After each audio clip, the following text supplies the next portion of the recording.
চারপাশে সাদা চাদরের মতো জমাট বরফ, যেন কোনো এক জাদুকর রাতারাতি প্রকৃতিকে রূপান্তরিত করেছে স্বপ্নের এক রাজ্যে। যেখানে একসময় জলপ্রপাতের গর্জন শোনা যেত, সেখানে এখন শুধুই বরফে মোড়া এক অপরূপ দৃশ্য।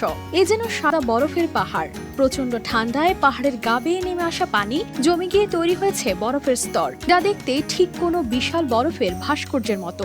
বরফের গঠন বেশ বৈচিত্র্যময়, কোথাও সরু বরফের কাঁটা ঝুলে আছে, আবার কোথাও বড় বড় ঢিবির মতো জমাট বরফ। পুরো দৃশ্য দেখে মনে হবে প্রকৃতি যেন নিজেই পাহাড়ের গায়ে এক অপূর্ব ছবি এঁকেছে। এমন দৃশ্য উপভোগ করছেন দর্শনার্থীরা।